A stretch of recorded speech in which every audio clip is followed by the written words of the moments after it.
Hey, at least you did what you said you was going to do, and you F-A and F-O. This black American woman says she moved to Ghana to escape the racism in America, and now she's regretting it. Before I play that clip, I want to play you this quick 20-second clip where this black woman explains how she moved to Kenya to escape racism. Listening to the reasoning behind it, though. Savings or pensions can go further in Kenya, where Adila says there's a better life. We can live comfortably without all the stress, without all the racism, without all the police brutality, without all of the heavy political climate. We don't need any of that. Our people just want to be at peace. As a fellow black man, I'm at peace. I realize that there's certain times in life where it's bad place, bad time, good intentions sometimes, but then there's, and that's unfortunate, but I'm a believer of as long as you're living right and doing what you're supposed to do. I mean, come on, man. What you got to look over your shoulder for? Am I saying that freak accidents or freak scenarios never occur? No, but come on, man. To make it seem like we are being preyed on all day, every single day is just the mentality I can't get with. Now, let's go ahead and hear this story about how she moved to Ghana and why she regrets it. But y'all, I'd rather go back to America and deal with the racism in America before I sit here in Africa and deal with the bullshit bribery, the bullshit fraud, the bullshit scams, the bullshit too expensive. I ain't gonna lie, we got all that out here though. The scam.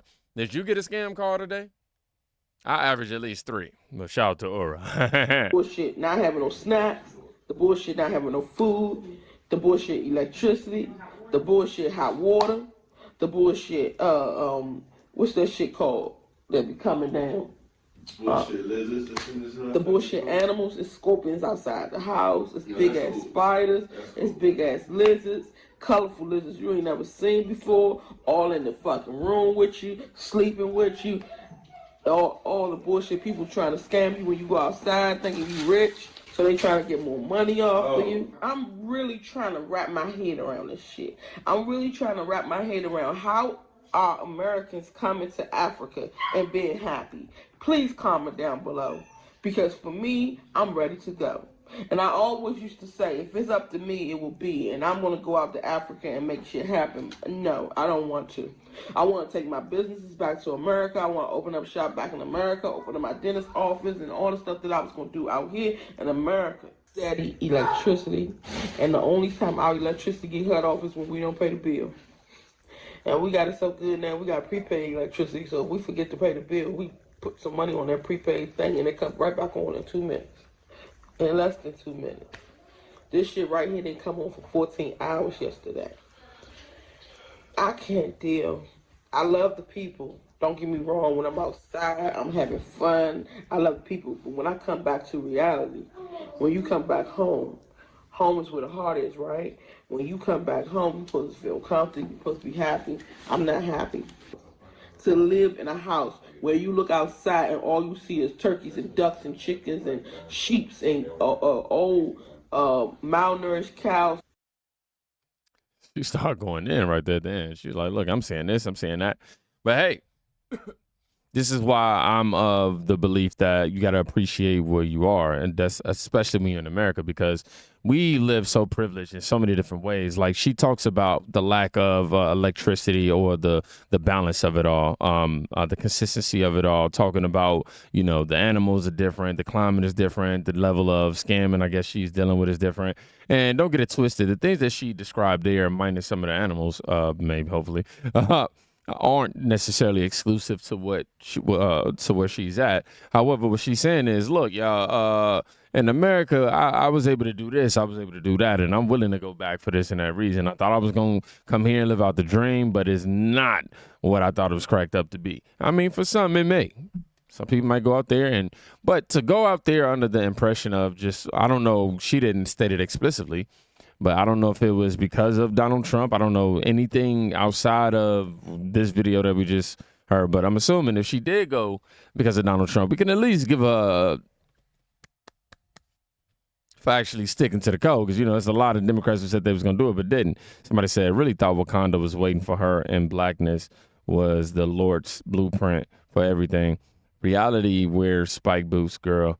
There's a reason Ghanaians still get excited as a whole when travelers and tourists visit. I've never been there. I wouldn't know. I do see videos pop up, though, for sure. She needs to buy a house and a private community, and she needs solar panels and water tank. We have this in Mexico all the time. You have to have off the grid system. Yes, people try to scam you everywhere. But I hear Africa is bad when it comes to scammers.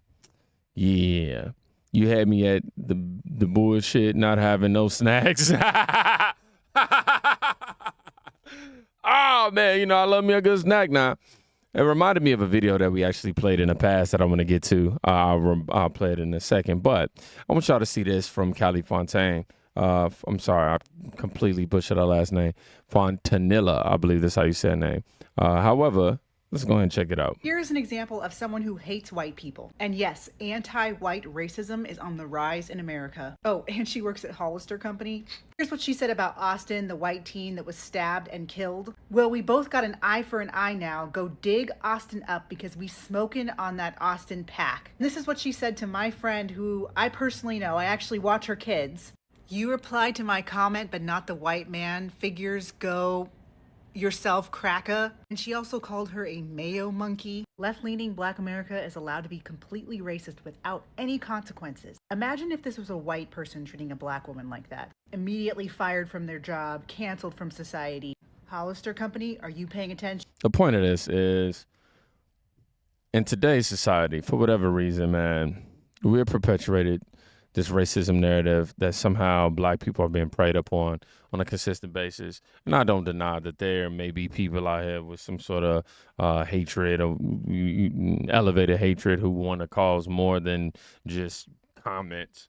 I'm not saying that racism don't exist. I'm not saying that, things aren't being done in the name of racism or none of that. But I mean, the way it's being projected, if you go look at the numbers, it don't match up with the fear mongering. It just don't.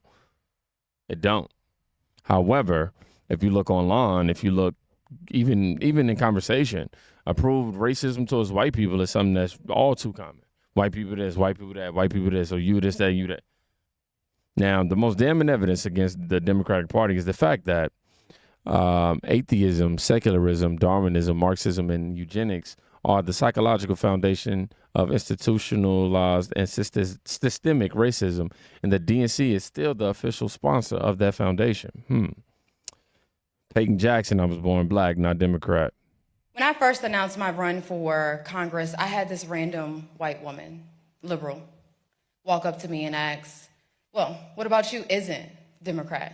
To which I responded, well, besides my skin color, what about me is Democrat? And it was at that very moment that she realized that God gave her enough common sense to ask me about my values. Now, don't get me wrong, I was raised to vote Democrat down the ballot. So when I first started, I would say things like, I'm a Republican, but I'm not a conservative.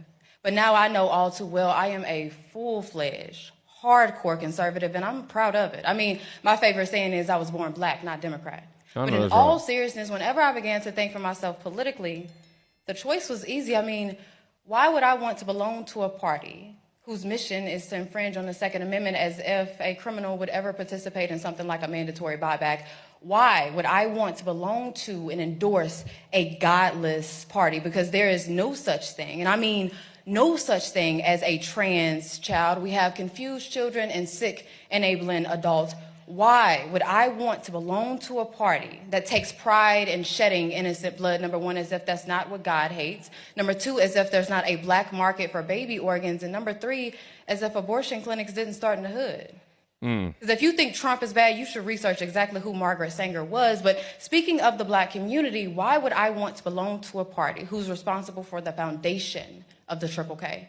But it's not just that. Supposedly in the 1900s, the party switched, right? But what never changed, what I noticed never changed, is Democrats' love for immigration and how they have always prioritized that over the Black community. I mean, imagine every single Democrat leader helping you joke about what a Black job is in 2024, exposing your ignorance on 1924 and how imperative the Immigration Act of that year was, how it was all reversed in 1965 with the Hart-Celler Act, how Congress refuses the advice of the Rockefeller Commission and the Hesburgh Commission, and how to this day they refuse to adopt the Barbara Jordan Blueprint, validating every single thing that Dr. Claude Anderson spoke of of generally, but specifically what Mrs. King spoke of in 1991 with her letter to Congress. Now, look, I'm not saying that the Republican Party is perfect.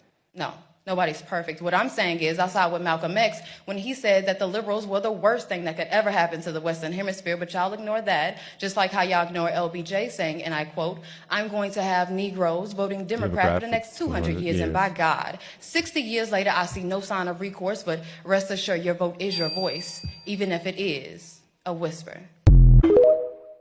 Oh my gosh, right there, man. I'm so happy that I was able to make it and evolve from the Democrat way of thinking, man. I used to genuinely fear for my life just based on what the news would say. Oh my gosh, they're attacking young black boys and they're doing this and they're doing that. And, not realizing that I'm in this cycle of this whole Democrat agenda. This is what they set up. They the one who made this woman feel compelled to, you know what, I'm so afraid I have to go to Kenya now to have peace. And the other woman now regretting her move to Africa. I'm sorry, Ghana. Which is,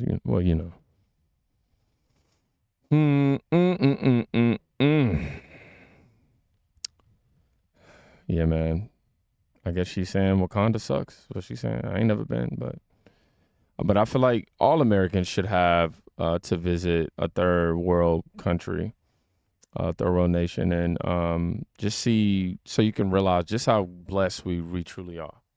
Y'all be safe. Go check on somebody today. You can quite literally be saving their life. Peace.